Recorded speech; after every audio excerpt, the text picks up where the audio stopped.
Good morning, all of you. In previous class, we studied rational numbers, and in them how to insert rational numbers between two given rational numbers. In this class, we consider some examples related to number system. First question I adopt, is 0 a rational number? क्या 0 rational number है? Can you write in the form p by q? क्या इसे p by q के form में लिख सकते हैं? Where p and q are integers and q is not equal to 0. Question है, is a 0 a rational number? Can you write in the form p by q where p and q are integers and q is not equal to 0? तो first of all हम लोग rational number को देखेंगे कि rational number किसको कहते हैं. तो रेशनल नंबर उस नंबर को कहते हैं जिसको हम लोग p by q के फॉर्म में लिख सकें और q 0 नहीं. रेशनल नंबर हम लोग याद करेंगे, रेशनल नंबर उस नंबर को कहते हैं जिसको हम लोग p by q के फॉर्म में लिख सकें और q is not equal to 0. और आपका डिफिनेशन बताता है कि p and q are integers. p and q are integers. p and q integers होना चाहिए. और बताता है q is not equal to 0. इसको देखना है कि q जो हो वह 0 नहीं होना चाहिए. तो हम लोग क्वेश्चन देखते हैं, ये 0 रेशनल नंबर. तो 0 का हम लोग लिख सकते हैं 0/1, 0/2, 0/3.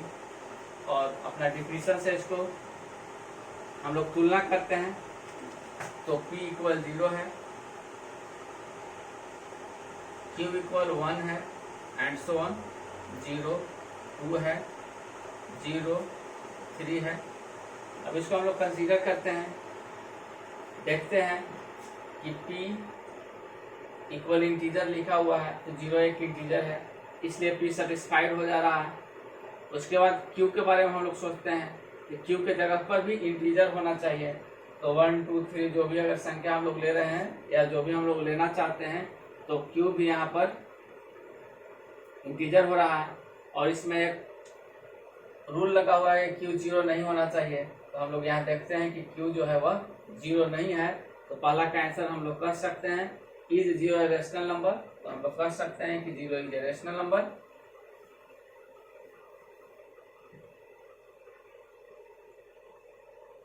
लिख सकते हैं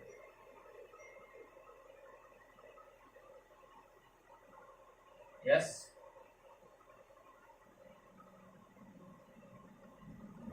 0 is rational number.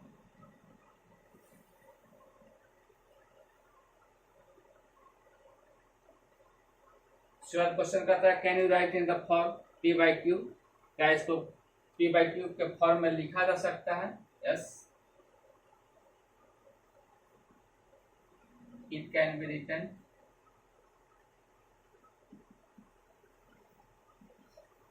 In the form p by q. इसको p by q के फॉर्म में हम लोग लिख सकते हैं. एज फॉर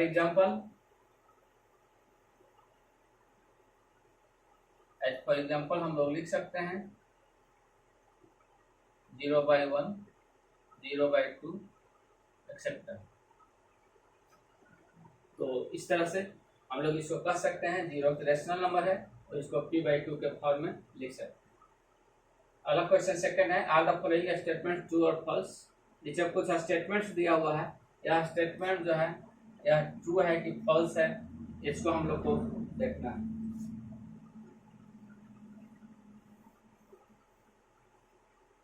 तो पहला स्टेटमेंट कहता है कि every whole number is a natural number.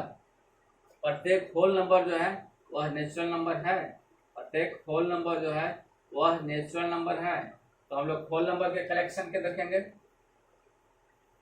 Whole number के कलेक्शन में आता है 0 1 2 3 4 एंड सो ऑन, और नेचुरल नंबर के कलेक्शन में आता है 1 2 3 4। क्वेश्चन कहता है every whole number is a natural number, प्रत्येक होल नंबर जो है वह नेचुरल नंबर हो सकता है। तो यहाँ से लेकर के ये सब जो है वह होल नंबर और नेचुरल नंबर दोनों एक ही हो रहा है, लेकिन जीरो जो है वह नेचुरल नंबर के कलेक्शन में शामिल नहीं है, इसलिए हम लोग लिख सकते हैं no no every whole number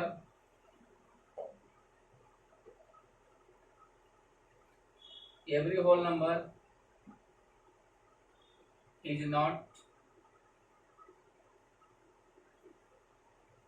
every whole number is not a natural number.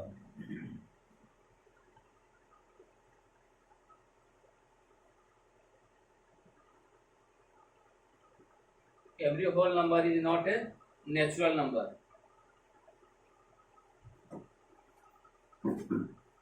हम लोग लिख सकते हैं no every whole number is not a natural number, लेकिन अगर इस क्वेश्चन को हम लोग पलट दें every natural number is a whole number, every natural number is a whole number, तो आंसर हो जाएगा यस, क्योंकि जो भी नेचुरल नंबर है वह होल नंबर के कलेक्शन में शामिल है। तो हम लोग कह सकते हैं कि every natural number is a whole number. Question है राइट हो रहा है every whole number is a natural number, तो हम लोग कहेंगे नो, बिकॉज अगर रीजन है तो because zero is not element और मेंबर ऑफ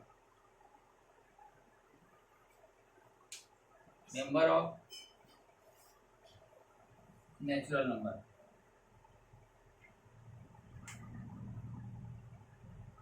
तो जीरो जो है वह नेचुरल नंबर का एलिमेंट नहीं है, इसलिए प्रत्येक एवरी होल नंबर जो होगा वह नेचुरल नंबर नहीं होगा, एक्सेप्ट जीरो होगा।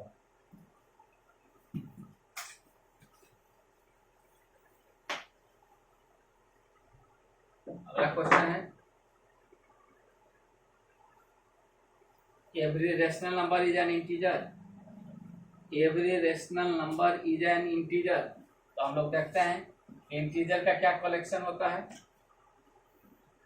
तो इंटीजर का कलेक्शन में हम लोग लेते हैं 0 -1 -2 -3 एंड सो ऑन, और इधर भी लेते हैं 1 2 3 4 5,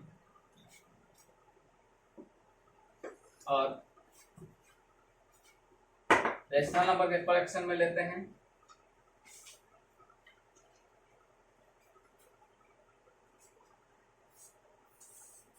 -3/1 -2/1, और लिख सकते हैं 5/7 6/8 9/16 एंड सो ऑन। क्वेश्चन है every rational number is an integer. एक कलेक्शन है रेशनल नंबर का और एक कलेक्शन है इंटीजर का। तो आप देख रहे हैं 5/7 है, 6/8 है, 9/10 है, यह इस कलेक्शन में शामिल नहीं है, इसलिए हम लोग लिख सकते हैं no every rational number is not an integer. तो बीम के आंसर में हम लोग लिख सकते हैं no every rational number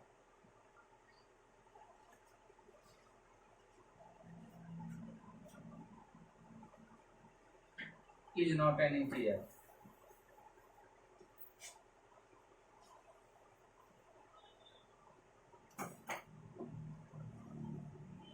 last question है every natural number is a whole number. Every natural number is a whole number. तो जिस समय हम क्वेश्चन 1 को सॉल्व कर रहे थे उसी समय बता दिए थे कि every natural number is a whole number. तो सी के आंसर में हम लोग लिख सकते हैं यस। एवरी नेचुरल नंबर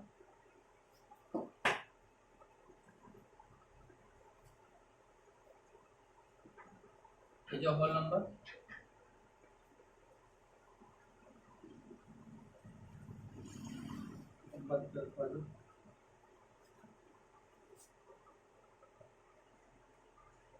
तो देखते हैं decimal representation of rational number. Rational number का डेसिमल रिप्रेजेंटेशन क्या होता है। तो सबसे पहले हम लोग जानते हैं कि rational number is a number which can be written in the form P by Q. Rational number वह नंबर होता है जिसको हम लोग पी बाई क्यू के फॉर्म में लिख सकते हैं, जहाँ P and Q are integers. यहाँ पर पी एंड क्यू इंटीजर्स होगा और क्यू जो होगा जीरो नहीं होना चाहिए। क्यू जो होगा उसको जीरो नहीं होना चाहिए। तो इसका देखते हैं।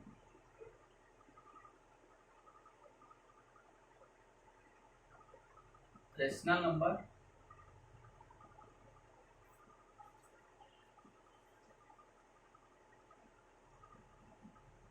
In lowest term. Rational number lowest term में कब होता है।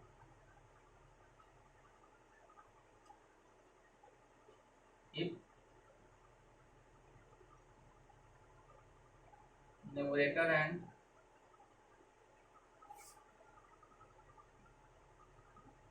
denominator have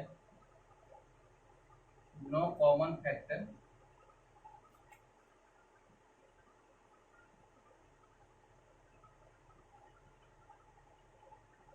other than 1, then we say that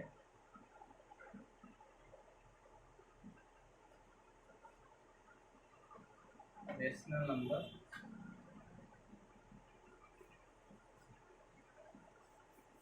be in a lowest term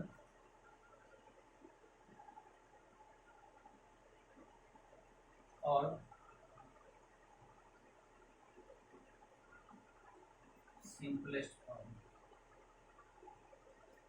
पता है कि इफ न्यूमरेटर एंड डिनोमिनेटर कोई भी अगर रेशनल नंबर दिया हुआ है, कोई फ्रैक्शन दिया हुआ है, उसका न्यूमरेटर एंड डिनोमिनेटर में कोई कॉमन फैक्टर नहीं हो अदर देन 1, 1 को छोड़ करके अगर कोई कॉमन फैक्टर नहीं है तो हम लोग कहते हैं कि रेशनल नंबर जो है वह लोवेस्ट टर्म है। एग्जाम्पल हम लोग लेते हैं 25 एंड 15 लोवेस्ट टर्म में नहीं है। 25 में अगर 5 से डिवाइड करते हैं और 15 को भी 5 से डिवाइड करते हैं तो हमको मिलेगा 5/3। 5/3 को हम लोग बोलेंगे लोवेस्ट टर्म।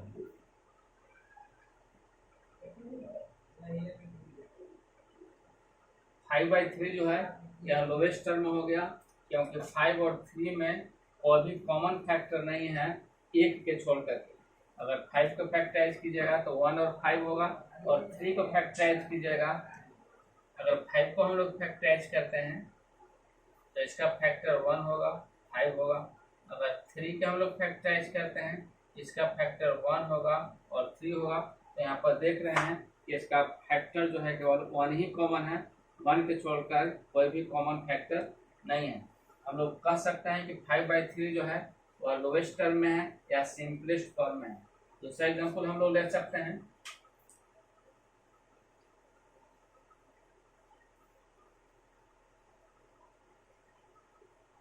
38/8 लेते हैं, इसका सिंपलेस्ट फॉर्म देखते हैं। तो 38 में अगर 2 से डिवाइड करते हैं और 8 के भी 2 से डिवाइड करते हैं तो यहाँ 19 आ जाएगा और यहाँ 4 आ जाएगा। और 19 और 4 में देखेंगे तो 19 का अगर प्राइम फैक्टराइजेशन करेंगे तो 1 होगा, 19 होगा। 4 का अगर प्राइम फैक्टराइजेशन करेंगे तो 1 होगा, 2 होगा और 4 होगा। तो यहाँ पर भी देख रहे हैं कि 19 में 1 और 4 में भी 1 केवल कॉमन हो रहा है, तो इसको हम लोग कह सकते हैं कि लोवेस्ट टर्म है या और simplest form.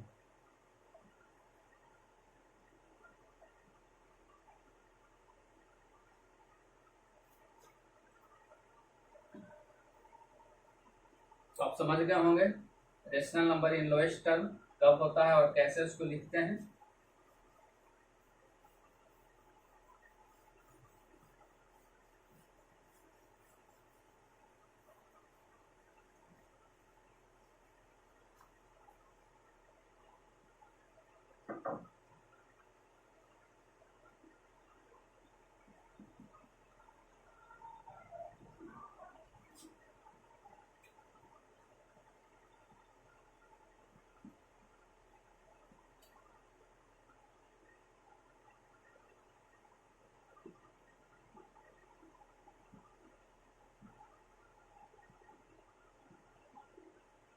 Positive rational number, positive rational number कब होगा?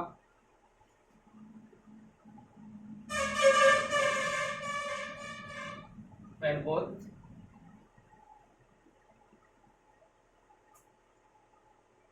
numerator and denominator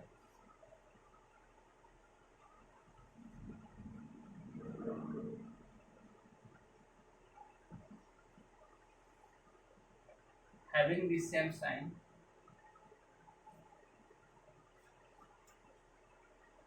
then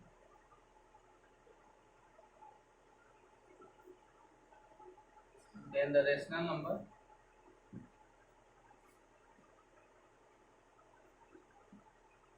or fraction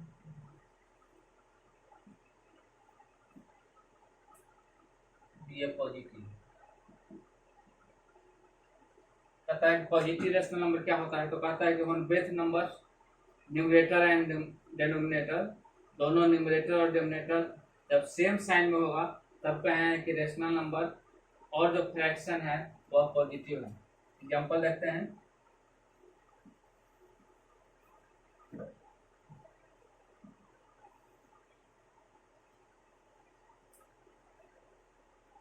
7/8, 7 का प्लस साइन है, 8 का भी प्लस साइन है, तो 7/8 जो है या फ्रैक्शन पॉजिटिव होगा। और हम लोग लेते हैं -7, -12, तो माइनस माइनस कैंसिल होगा और 7/8 होगा। यह फ्रैक्शन भी जो है पॉजिटिव फ्रैक्शन है। यहाँ पर हम लोग देख रहे हैं कि दो एग्जाम्पल ले रहे हैं, एक में 7 और 8 है। 7 का साइन जो है वह प्लस है और 8 का भी साइन प्लस है, तो 7/8 फ्रैक्शन जो हुआ वह पॉजिटिव हुआ। दूसरा हम लोग ले रहे हैं -7 और -12, 7 का साइन जो है माइनस है, नेगेटिव है, और 12 का साइन भी नेगेटिव है, तो फ्रैक्शन जो हुआ पॉजिटिव हुआ। तो इसलिए हम लोग कहते हैं कि अगर same sign numerator as well as numerator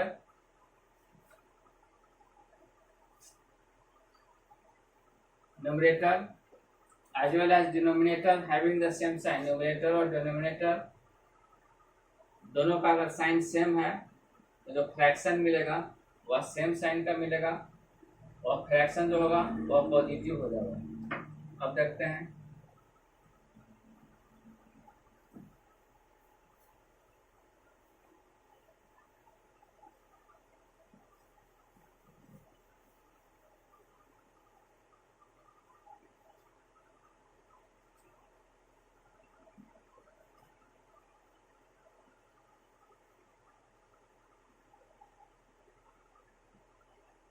negative rational number,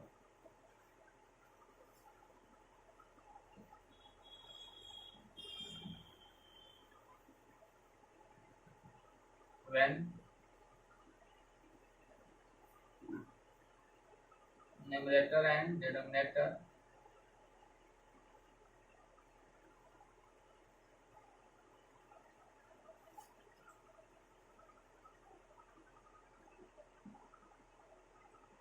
having the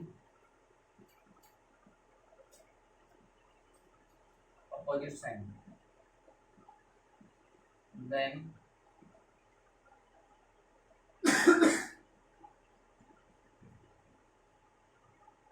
rational number be a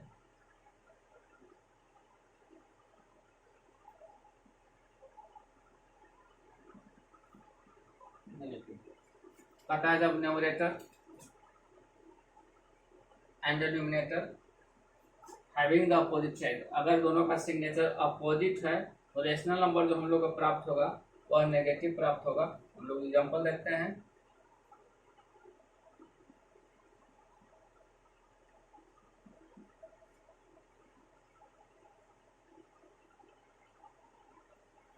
three by plus 30,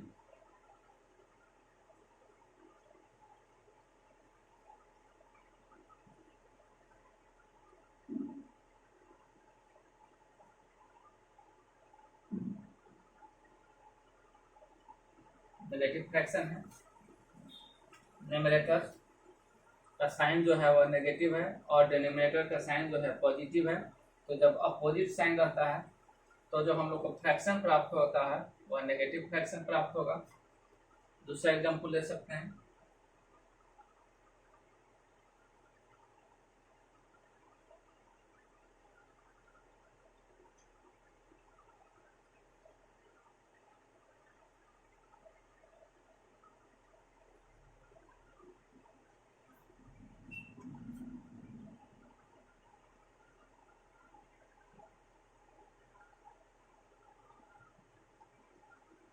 तो यहाँ पर देख रहे हैं कि न्यूमरेटर पॉजिटिव है और डिनोमिनेटर जो है वह नेगेटिव है, तो जब फ्रैक्शन प्राप्त हुआ वह नेगेटिव हुआ